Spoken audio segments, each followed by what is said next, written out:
Assalamualaikum warahmatullahi wabarakatuh. Alhamdulillahirrabbilalamin. Wabihi nasta'in wa ala umuri dunya waddin.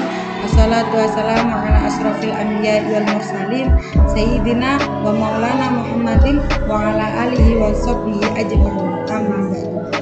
Yang kami hormati kepada Bapak Kiai Haji Muhammad Idris Jamaluddin beserta Ibunya I Hajah Muhimah Falasifah selaku pengasuh pondok pesantren Al-Muhibbin Putri. Dan tak lupa juga untuk Ustadzah Intan Faikotul Islam sebagai guru pengajar kita yaitu Aswaja. Di sini kita akan menjelaskan tentang Aswaja yang berjudul Ziarah Kubur. Sebelum masuk ke materi, kita mau menunjukkan buku yang kita pakai sebagai rujukan pada presentasi kali ini, yakni buku ini. Ahlus Sunnah wal Jamaah. Nah, buku ini tuh kalian hanya dapatkan di Pustaka Al-Muhibbin. Kalau kalian mau cari-cari kemana-mana, itu biasanya nggak ada, guys. Adanya di Pustaka Al-Muhibbin. Jadi kalau kalian mau samaan sama kita, cek di Pustaka Al-Muhibbin.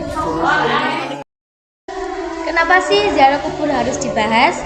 Karena ziarah kubur adalah suatu aktivitas yang bertujuan untuk mendoakan keluarga kita, saudara kita, atau siapapun yang harus kita doakan, atau siapapun tetangga kita bisa juga didoakan.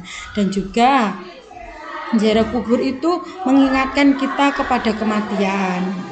Dulu pada awal berkembangnya agama Islam, Rasulullah melarang umat Islam untuk melakukan ziarah kubur karena pada masa awal berkembangnya agama Islam saat itu iman umat Islam masih lemah dan ditakutkan akan jatuh kesyirikan.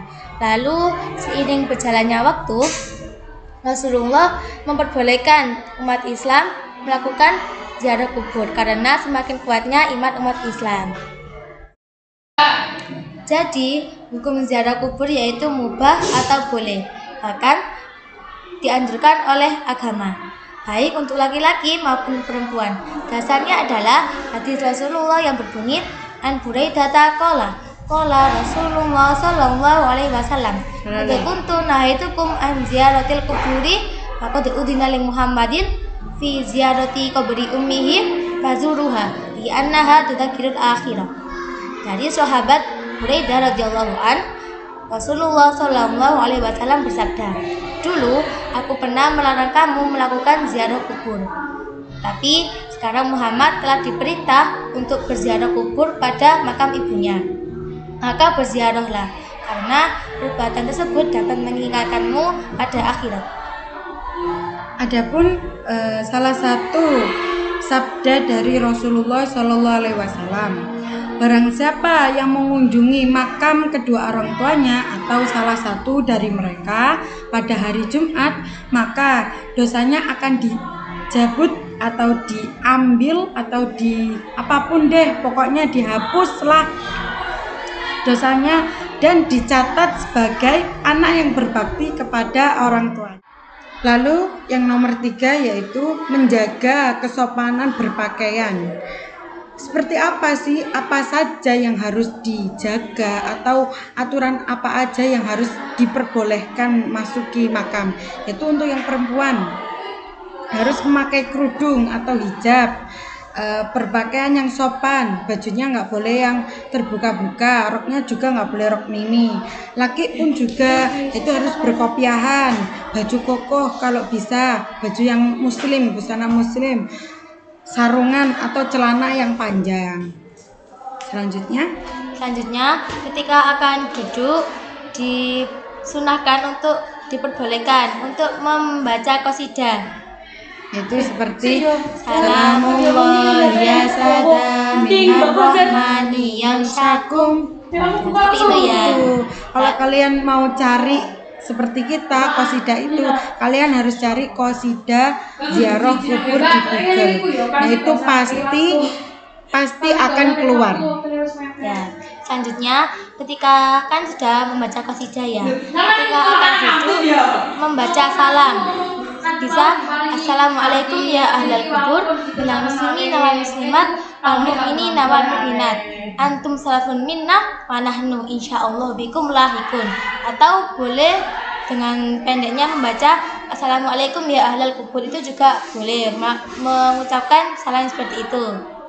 Selanjutnya itu membaca tahlil beserta doanya.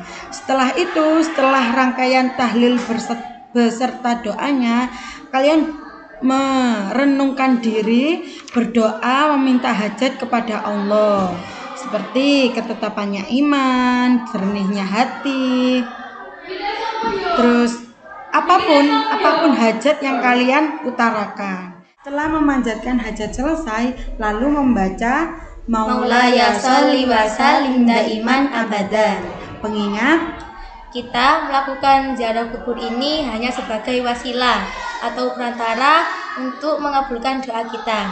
Jangan sampai kita memiliki keyakinan bahwa yang mengabulkan doa kita adalah si ahli kubur, melainkan kita memohon hanya kepada Allah. Pada hakikatnya semua doa itu yang bisa mengabulkan hanya Allah semata. Sekian yang dapat kami sampaikan. Saya Nadifa. saya Imelda. Mohon maaf apabila ada kata yang kurang berkenan dan kurang mengenakan pendengaran. Semoga bermanfaat. Wabil taufik wal hidayah. Walidawal inayah. Assalamualaikum warahmatullahi wabarakatuh.